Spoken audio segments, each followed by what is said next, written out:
Galcad Media News.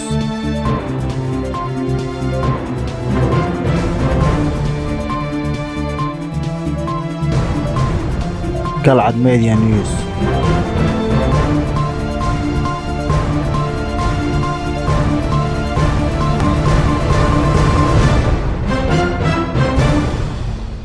bismillaahi raxmaani raxiim waxaana wanaagsan kusoo dhowaada daawadayaal warka Galcad Media qodobada ku daawan doontaan waxaa ugu dooran xildhibaanadii ugu badnaa oo ka tirsan golaha deegaanka Garowe oo loo xirxiray afduub ay u geysteen duqii caasimadda maamulka Puntland Garowe marunba in diyaaradii jabisay xayiraadda Kismaayo uu leeyahay mas'uul ka tirsan dawladda Soomaaliya xidigu dawladda ugu baaqay inay deyso mas'uuliyiinta ku sugan Muqdisho ka qaybgalaysa calaamasaarka Axmed Madoobe maadaama shalay Kismaayo ay tageen rag miisaan ku leh siyaasadda Soomaaliya maamulka Puntland oo dalbaday in maxkamad la soo taagay xildhibaano ka tirsan golaha deegaanka Garowe lagu eedeeyay inay afduubteen duqii magaaladaasi dawladda oo 24 saac gudahood ka soo saaraysa go'aan xasaasi ah oo la xiriira doorashada Galmudug hagaag haddii aad nagu cusub tahay fadlan daawada subscribe channelkan si aad u hesho wax kasta oo aan channelkan soo gelino intii aad maqasheen oo faahfaahsan ku soo dhawaada daawadayaal Galcad Media. Galcad Media News. Galcad Media News. Galcad Media News. wasiir ku-xigeenka wasaaradda arrimaha gudaha maamulka Puntland Cabdiweli Mire Xirsi ayaa ka dhawaajiyay in xildhibaano ka tirsan golaha deegaanka magaalada Garowe ay afduub u geysteen duqa magaalada Garowe caasimadda maamulkaasi wasiirka ayaa sheegay in si degdeg ah sharciga loo horkeenayo xildhibaanadaas oo tiradooda ku sheegay ilaa 3 mudane sida uu dhacay afduubka faahfaahin dheer kama bixin wasiirka balse waxa uu cadeeyay in wasaaradda arrimaha gudaha Puntland aysan ka leexan doonin sidii xubnahaas tilaabo looga qaadi lahaa Cabdiweli Mire Xirsi waxa uu ugu baaqay ilaamaha amniga Puntland inay arrintan si degdeg ah uga howlgalaan jawaabna ay ka bixiyaan isagoo sheegay in aan loo dulqaadan doonin falalka noocaan oo kale oo dawladnimada wax u dhimaya waxaan rabaa qodob kale oo aan marnaba ka leexleexanin haddaan nahay wasaaradda arrimaha gudaha iyo dawladaba waxaan war ku haynaa 3 xildhibaan inay afduub ku qabsadeen gudoomiyaha degmada ee gobolka Nugaal mana u dulqaadan karno ka wasaarad ahaan iyo ka shacab ahaan gobolka Nugaal iyo dhammaan golayaasha deegaanka oo hadday ka dhacdo arrinkaasi arrin loo dulqaadan kara maaha waxaana qabaa in sharciga la horgeeyo haddii ay golaha deegaanka arrinkaas ee halka fadhiya wax ka qaban waayeenna waxay u muuqanaysaa inay iyagu kala raali yihiin wixii dhacay waxaana loo baahan yahay arrinkaas inay sida dhaqsaha leh hadday wax ka qaban waayaanna dawladdu go'aan bay ka qaadan doontaa arrinkaas ma socon doono mana yeeli doono mana qaadan doono in uu dhaco in sharci baad leedahay haddaad wax wadatid waa inaad sharciga loobin u gashaa soo gudbisaa golaha horkeenta ka hadashaa laakiin ma laha nin xildhibaana inuu intuu qaato faraha la galo madaxda ka sarreysa oo uu xoog ku qabsado ama qol ku xidho mana qaadan doonto arrinkaas hadalkan ka soo yeeray wasiir ku-xigeenka wasaaradda arrimaha gudaha maamulka Puntland ayaa dad badan is weydiinayaan sida ay u dhacday arrintan waxaana xusid mudan inuusan wasiirka shaacin magacyada xubnaha ka tirsan golaha deegaanka Garowe oo ku eedeeyay inay ka dambeeyeen afduubka duqa magaalada Garowe dawladda Soomaaliya ayaa rumaysan in diyaaradii ka degtay shalay magaalada Kismaayo ee caasimadda ku-meel gaarka ah ee maamulka Jubbaland jabisayna xayiraadii saarneed inaysan lahayn maamulka Jubbaland diyaaradan ayaa Kismaayo ka dejiday wafdi heer sare ayna hogaaminayeen madaxweynayaashii hore ee dawlad goboleedyada Koonfur Galbeed Shariif Xasan Sheekh Aadan iyo Galmudug Cabdikariin Xuseen Guuleed iyo xildhibaano badan oo ka tirsan labada gole ee baarlamaanka Soomaaliya Jubbaland ayaa sheegtay in diyaaradda ay ku soo iibsatay lacag ka badan $2 milyan si ay u jabiso xayiraadda amarada dawladda federaalka ee ka dhanka ah duulimaadyada Kismaayo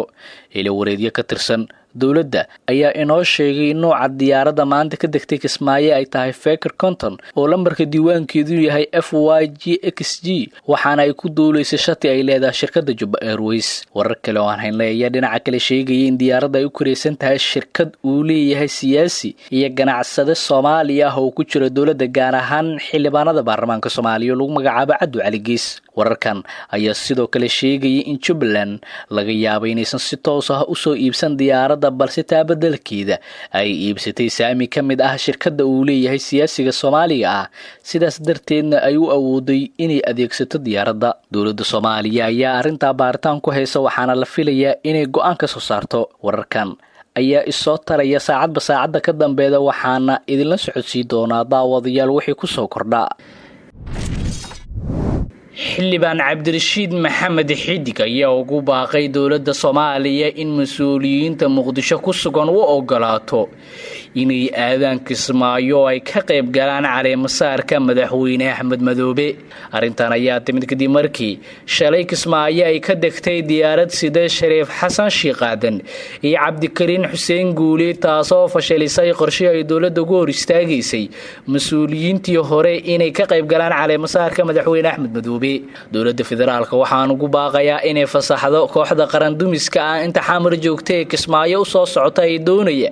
inay caleemasaarka beenta ka qayb galaan. waxaan hubaa inaysan guul kala dheelmanayn haddii Rabbi idmo, ayuu yiri Cabdirashiid Xidig. hadalka Xidig ayaa laga aqrisan karaa in dulucdiisa ahayd in hadiiba la wado hor istaagi waayay mas'uuliyiinta ka qayb galaysa caleemasaarka Axmed Madoobe inaysan wax micnaha sameeynin qaar ka mid ah la celiyo. Xidig oo hore u sheegtay inuu yahay madaxweynaha Jubbaland kadib doorasho ka dhacday Kismaayo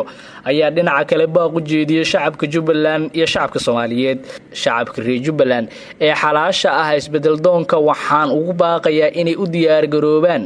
badbaadada dalka iyo dadka Soomaaliyeed. shacabka Soomaaliyeed meel kasta uu joogo waxaan ka codsanayaa inay taageeradooda nala garab istaagaan, ayuu yiri Cabdirashiid Xidig.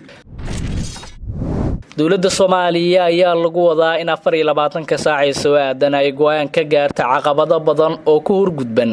doorashooyin ka dhaca deegaanada dowlad goboleedka Galmudug, kuwaas oo la sheegay inay sabab u yihiin ahlu sunna iyo xildhibaanada labada gole ee baarlamaanka Soomaaliya oo ay deegaan doorashadoodu tahay Galmudug. warar lagu kalsoonaan karo aan ka helnay Dhuusamareeb caasimadda Galmudug ayaa sheegay in dowladda Soomaaliya 24 saac soo aadan ay ku dhawaaqi doonto guddiga doorashooyinka Galmudug. guddigan ayaa waxaa lagu wadaa inay soo saarto wasaaradda arrimaha gudaha Soomaaliya, waxaana la sheegay in dowladda Soomaaliya go'aan ka gaartay muran muddo taagnaa oo ku saabsan dhismaha doorashada Galmudug. guddiga ayaa waxaa lagu wadaa inay soo saarto wasaaradda arrimaha gudaha Soomaaliya, waxaana la sheegay in dowladda Soomaaliya go'aan ka gaarto muran muddo taagnaa oo ku saabsan dhismaha doorashada Galmudug. waxaa la filayaa inuu caqabado badan wajaho guddigan haddii ay ku dhawaaqdo dowladda federaalka Soomaaliya, maadaama ay jiraan aragtiyo badan oo iska soo horjeeda isla markaana ku saabsan magacaabista guddigan. Cabdikariin Xuseen Guule madaxweynihii hore ee maamulka Galmudug oo ka mid ahaa wafdigii gaaray shalay Kismaayo ayaa cunaqabateynta magaalada Kismaayo dowladda ay saartay ku tilmaamay gardarro. Guule waxa uu sheegay inay tahay wax laga xumaado in dowladda Soomaaliyeed ay cunaqabateyn saartay qayb ka mid ah bulshada Soomaaliyeed. waxa uu sheegay inay ka qayb gali doonaan caleemasaarka madaxweynaha Jubbaland oo doorashadiisa ay ku dhacday si wanaagsan. Guuleed ayaa ugu baaqay dowladda inay afjarto khilaafka kala dhaxeeya maamulka Jubbaland. shalay Kismaayo waxaa gaaray wafdi heer sare ah oo ay hogaaminayaan madaxweynayaashii hore ee dowlad goboleedyada Koonfur Galbeed iyo Galmudug, Cabdikariin Xuseen Guuleed, Shariif Xasan Sheekh Aadan iyo xildhibaano ka tirsan labada gole ee baarlamaanka Soomaaliya oo tiradoodu gaaraysa 30 xildhibaan. xafladda iyo damaashaadka caleemasaarka madaxweyne Axmed Maxamed Islaam Axmed Madoobe aan kala soo qayb galno shacabka reer Jubbaland, aan kala soo qayb galno maamulka reer Jubbaland, aniga iyo saaxiibkay Shariif Xasan Sheekh Aadan iyo xildhibaanada kale ee sharafta leh ee maanta soo gaaray magaalada Kismaayo. waxaan runtii aad uga xunnahay in munaasabadda aan ku nimid ay ku soo aadan tahay ama ku soo aaday xilli shacabka reer Jubbaland ay saaran tahay cunaqabateyn gardarro ah oo aan runtii qaban ay saaran tahay. waxaan runtii aan leenahay shacabka reer Jubbaland ma qabato cunaqabateyntaas, ma qabato dhibaatada gaarka ah oo lagu hayo, kamana qabato dowladoodii ee ayaga dhisteen kama qabato. taas aad iyo aad baan runtii uga xunnahay. waa ku faraxsannahay in aan u nimid ama aan qayb ka nahay dadkii cunaqabateyntaas inay jebiyaan hormuudku ahaa. waa cunaqabateyn gardarro ah, waa cunaqabateyn dulmi ah oo aysan shacabka iyo dadka reer Jubbaland aysan kasban. shacabka iyo dadka reer Jubbaland waxay mudan yihiin, dowladoodana ka mudan yihiin, Soomaalidoodana ka mudan yihiin in lagu bogaadiyo laguna amaano nabadda iyo wanaagga. ra-iisul wasaaraha Soomaaliya Xasan Cali Kheyre ayaa bixiyay 317 kun oo dollar oo dib loogu dhisayo buundada degmada Baardheere ee gobolka Gaza si ay uga qayb qaadato fududeynta isu socodka bulshada iyo kobaca dhaqaalaha dalka. Ra-iisul wasaare Kheyre oo ka jawaabaya cabasho ka timid bulshada Baardheere oo dhibaato badan ku qaba burburka buundada ayaa sheegay in madaxda qaranka ay yihiin adeegayaasha bulshada lagama maarmaana ay tahay in baahiyaha bulshada wax looga qabto siday u kala muhiimsan yihiin iyo hadba inta ay la kala egtahay awoodda dawladda.